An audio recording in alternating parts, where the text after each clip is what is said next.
Welcome to Just Minded My Business Media, LLC, where you get information that you can use. I'm your host, Ida Crawford. But before we dive in, subscribe to Just Minded My Business on YouTube and wherever you get your podcasts. Share Just Minded My Business with your family, friends, and colleagues. Engage with us by leaving a review or comment. Your support keeps this podcast going and growing. Visit our website at jmmbmediallc.com to learn how we can support you in getting more visibility on your products and services. So grab a pen and paper and get ready for information that you can use.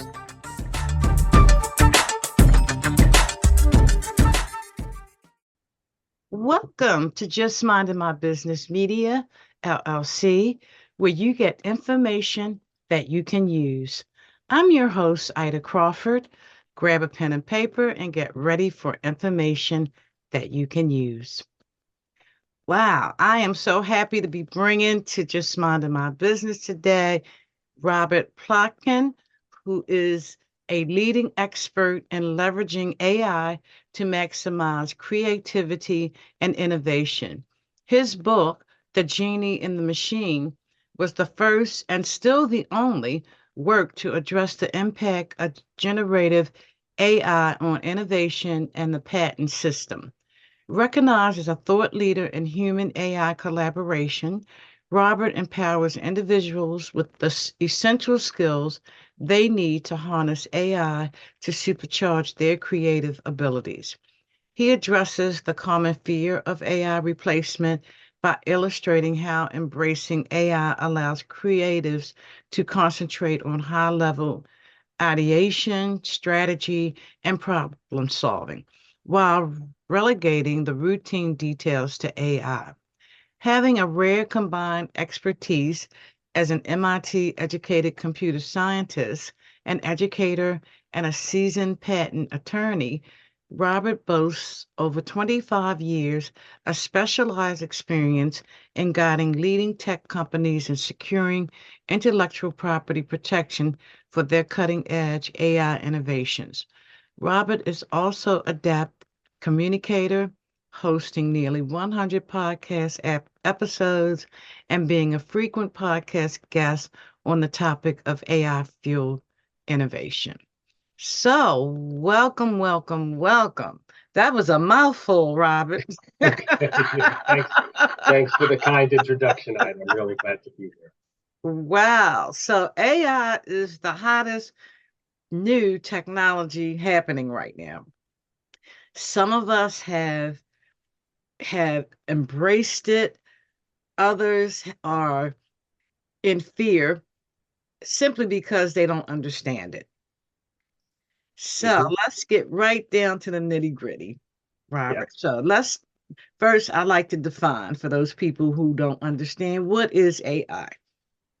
That's a great question. You'd be surprised to hear that even in the computer science world, there's no agreed upon definition of AI, but I'll give you what I like to think of as AI, which is any technology that can perform a task that previously would have required human intelligence to perform. So as computers get more and more powerful, that definition keeps shifting. With the introduction of something like ChatGPT, which was able to answer questions that we write to it in natural language and provide those responses in natural language, right? Before that, really only a human could respond to a natural language, plain English question in plain English by summarizing or synthesizing information from lots of different sources. So that's a great example of AI. But there's a lot of dispute about what it is, but I don't want to get into the philosophical side. But understanding language and generating new text, images, videos, making predictions, like predictions about someone's future health, those are all examples of AI. Okay. And that was a very, very good description. So basically, when people I know I use it to help me be more creative when I'm writing. That's pretty much the main thing that I use it for. So, what are the other areas that business owners can use it for? So there's a lot of great, easy, low-hanging fruit uses. One is to summarize large amounts of information, extract key points from large amounts of information. Really, really good at that. Explain complex concepts in simple terms. Really, really good at that. And I'm talking all about things like ChatGPT and other AI that's based on Mhm. language models. If you want to take some information and describe it in a different tone, like a professional tone, or a funny, playful tone, or a marketing tone, really, really good at that. Any kind of that kind of translation of information into a different form, it's really good at that. Now, you mentioned creativity. It can be quite good at coming up with suggestions or ideas, essentially helping you to brainstorm. Uh, Really, really good at that. I mentioned finding patterns in information. Now, people have used statistics and mathematics to do that in the past, but AI has gotten a lot better at doing that. A practical example is in doing something like reading an X-ray or an MRI image to find patterns that might indicate that someone has a disease or a cancerous tumor. That's a kind of pattern recognition where the system Mm. gets trained on lots of old images that people have determined contained those kinds of cancerous tumors and images that didn't, and it sort of learns what the markers are. And then it can apply those patterns to new situations. And so AI and previous kinds of technology have been used to do that for monitoring your computer for malware or viruses. So many examples of pattern recognition, which are then used to either spot things that fit the pattern or to make future predictions. Those are all things that businesses are already using AI for and will continue to use AI for as really low hanging fruit in the near future. Okay. Wow. So, for those people that still have not embraced, how do you, I'm not going to use the word persuade, but make them feel more comfortable in pursuing AI? Because it is definitely going to be, it is our future. It is in everything that we do now. So, it's like when the computer came out. It was like first it was just businesses, then it became home use, and then they got smaller and smaller. So, with that being said, people that are still like on the fence, what do you have to say to them? I would say the same thing I said to people early on, as you said, when personal computers first came around and then the internet was try it. Just try it out and try something very, very small and easy. In the early days of the internet, I would have said, try sending an email. Try just going to a web page. Learn how to go onto a web browser or Google and find a web page and read it and how to click on a link. Try the really easy, low hanging fruit. And I Mhm. think that can help address people's fear because then it becomes something they're familiar with. They've seen it and it's less scary. In the context of AI, I keep mentioning ChatGPT because it's the most common. There are lots of other tools out there. There's one that's gotten very popular. I use a lot called Perplexity.ai, Mhm. essentially a kind of AI based search engine like a Google alternative. Uh, you could just go to perplexity.ai, do a search, and what's different than traditional Google is you can type in any question in plain English, and instead of like Google just giving you a list of websites, it gives you a paragraph or two summary of the answer to your question with links. Wow. So it's like giving you a chatbot like answer instead of just a list of documents. All these kinds of tools are available for free. So there's really no harm in trying them out for those simple types of things, and then experiment. Try some more complicated stuff. Ask it to come up with a recipe or a poem or something else you're working on, and use it in a context where there's no stakes. Don't start by using it for an assignment that you need to do for work or a client or where the result matters. Just try it for fun in a situation where you're just playing around with it. And I think that will also help address people's fears. Absolutely. Absolutely. You got to play with it. That way you begin to learn it and understand it.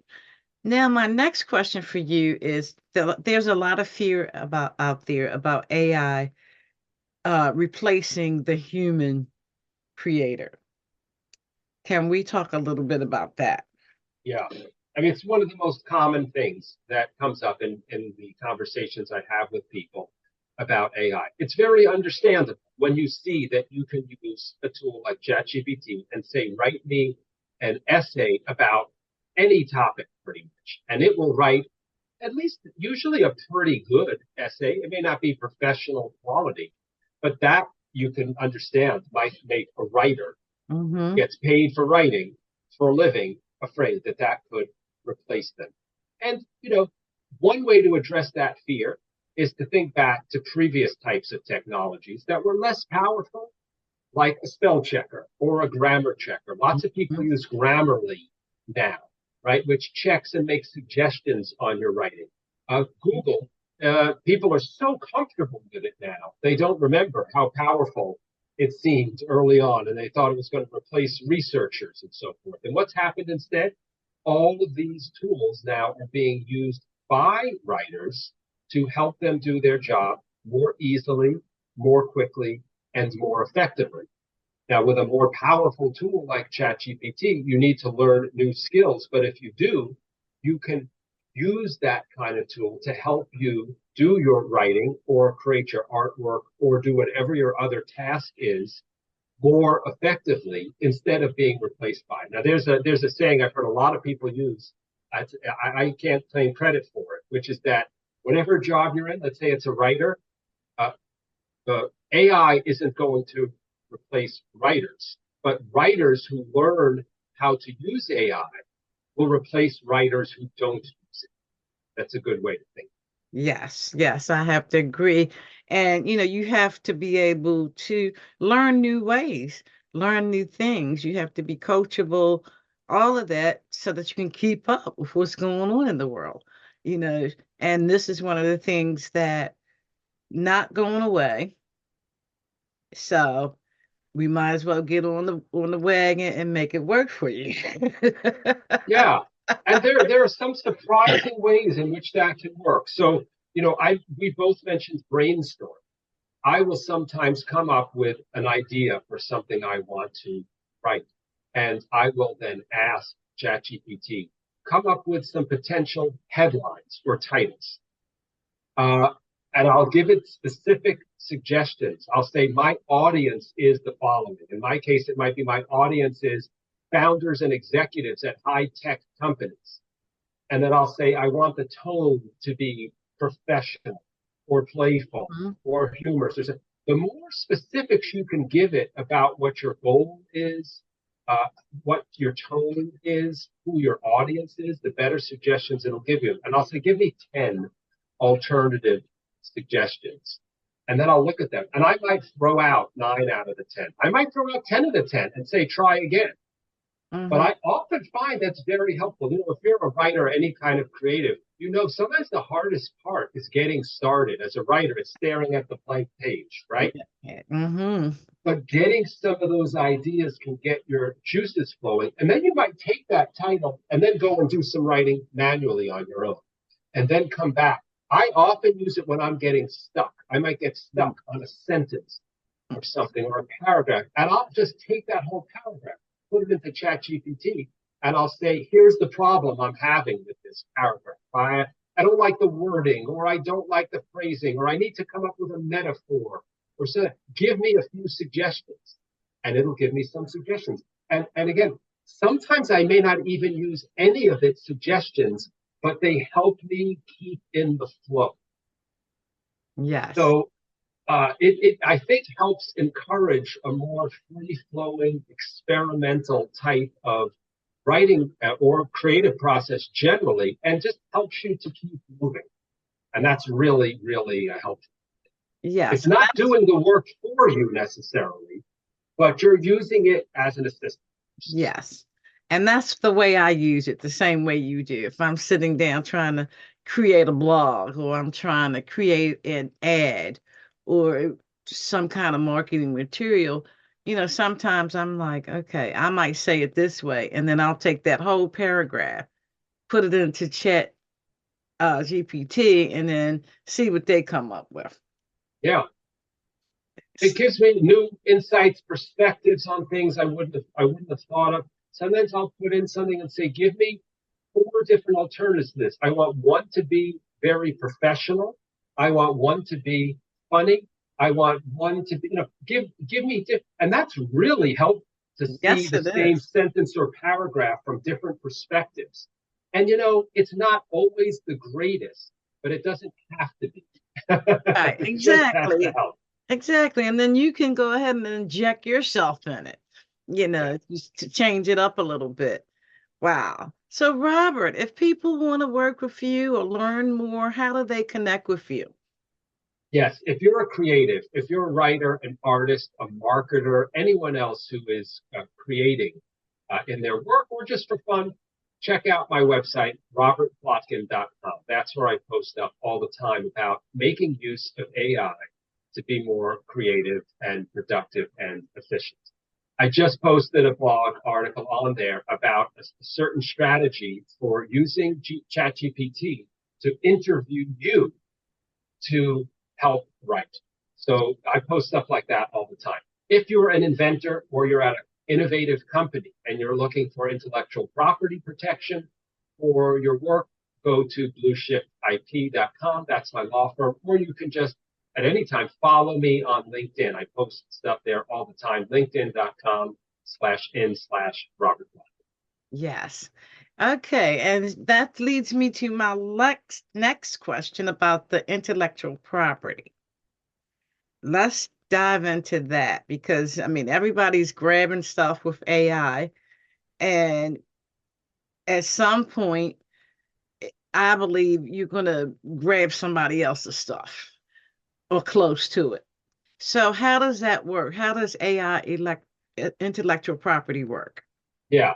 So you're asking about if I'm using a tool, like let's say an art generating tool like DALL-E or Midjourney or Leonardo, this one, and it creates a piece of art for me. And you're saying, let's say that's very similar to some artist's piece of art that's copyrighted. Mm-hmm. That's a somewhat open question right now in the law. Uh, there's a bunch of cases going through the courts right now to address this, and we don't know where it's going to come out.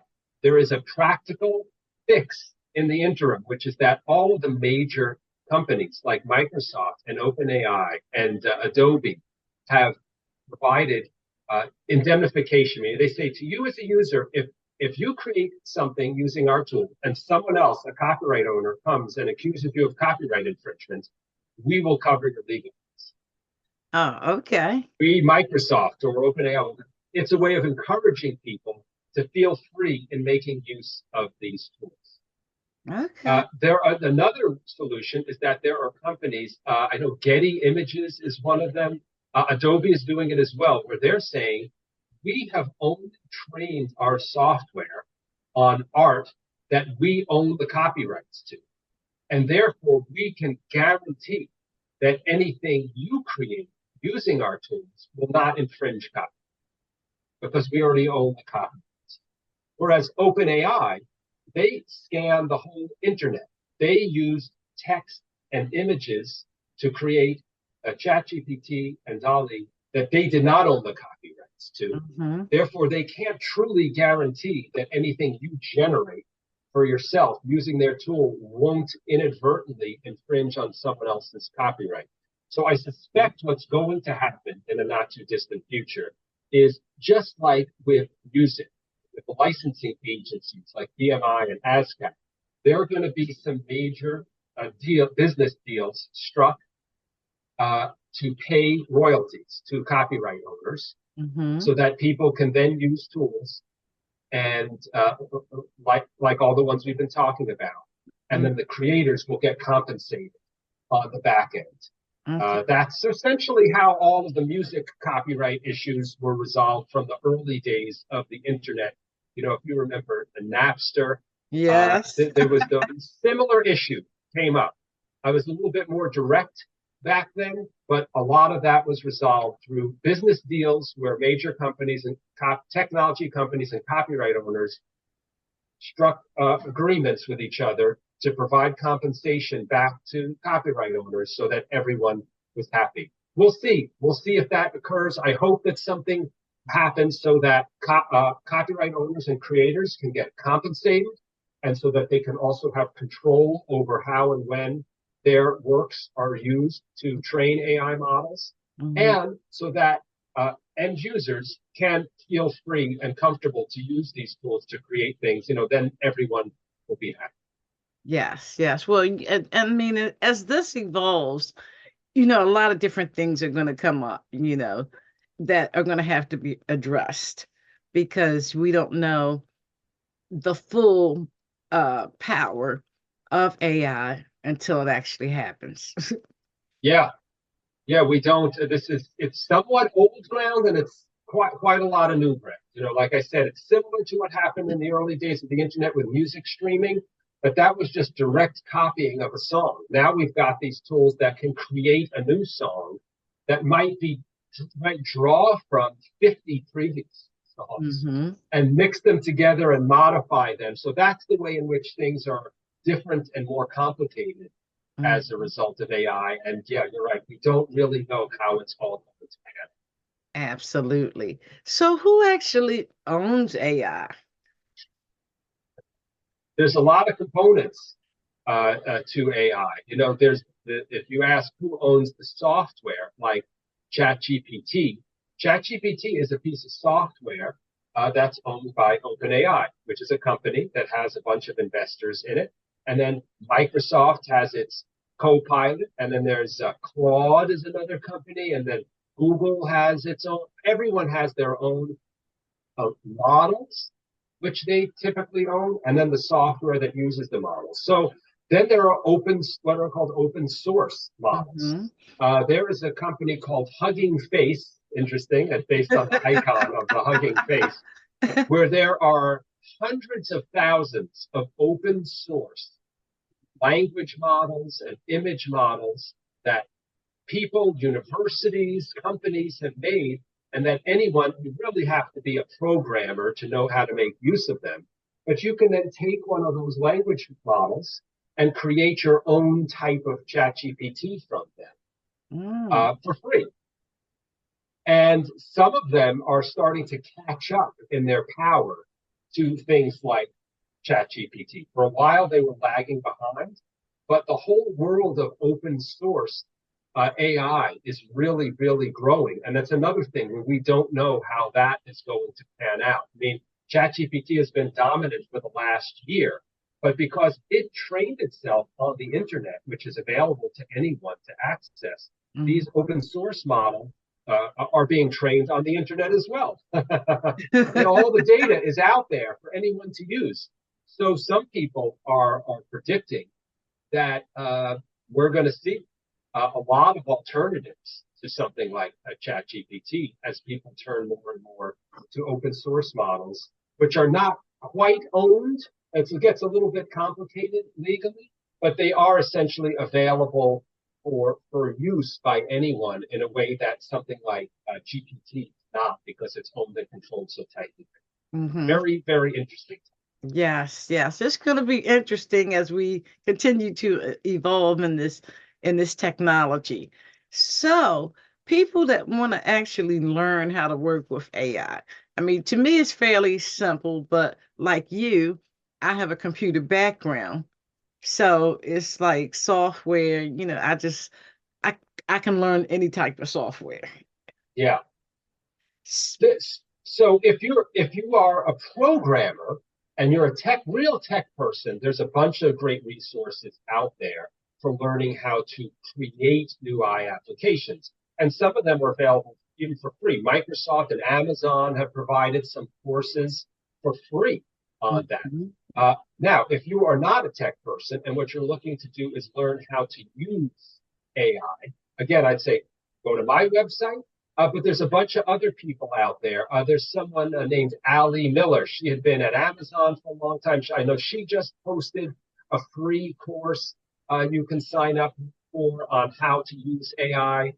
There's someone, Connor Drennan at NYU, who's been posting a lot of great free stuff on how to use AI. I would suggest, go on YouTube, go on LinkedIn and search. There is so much great free material available for Mhm. how to make use of AI as a non-tech person. And it's a very exciting time we're in that all of these tools like ChatGPT, Midjourney, Dolly are of at least their basic versions, which are quite powerful, Yes. are available for free for Mhm. anyone to use. There's paid Absolutely. versions of everything that are more, but for most people, honestly, even the free versions are quite good. And for ChatGPT, look, I'm not a salesperson for them, but the paid version is only $20 a month. And if you do make a substantial use of it, it's quite a good value for what you can Hmm. Yes, absolutely. So let's talk a little bit about your book, uh, The Genie in the Machine. I like the name of the book. That's really what it is. That's yeah, The Genie in the Machine. So have. Yeah. tell us a little bit about your book. Yeah. So this was my first book, came out in 2009. So it's quite a long time ago. And I'm working on another book now. But the Genie in the Machine was about how people were using AI to automate the process of inventing. So I interviewed lots of people. I interviewed a team at NASA who used AI to create a design for a new kind of antenna that actually went on a NASA space mission. I interviewed someone who used AI to develop the original design for the Oral-B cross-action toothbrush. So the AI, in a sense, came up with the idea of crossing the bristles against each other, the basis for the cross-action toothbrush. So there were lots of inventions being created using AI. I'll use that the antenna as a good example.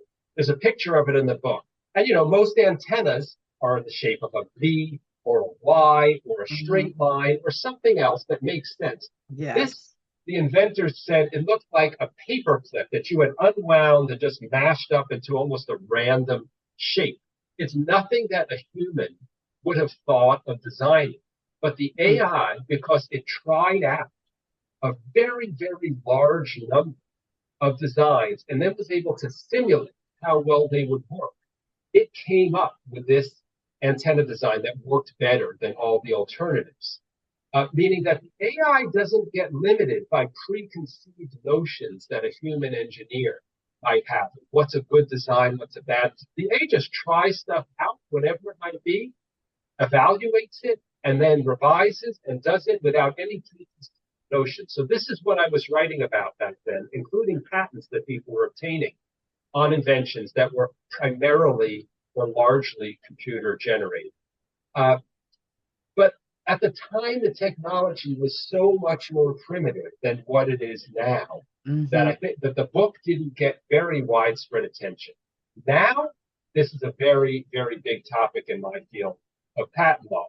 The U.S. patent offices around the world have been paying attention to this. There have been court cases involving inventors who have been seeking to get patents on AI-generated inventions. And so it's a very exciting time to be involved in IP or intellectual property protection for AI. Yes, absolutely. Wow. This has been amazing, Robert. So again, how do people connect with you? How do you actually work with people? Do you Yeah, tell us about how you would work with people?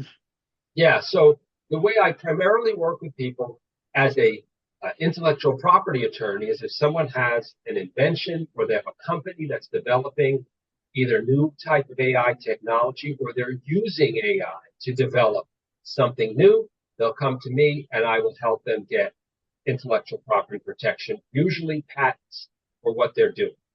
So that's at my law firm, Blue Shift IP, which you can find at blueshiftip.com.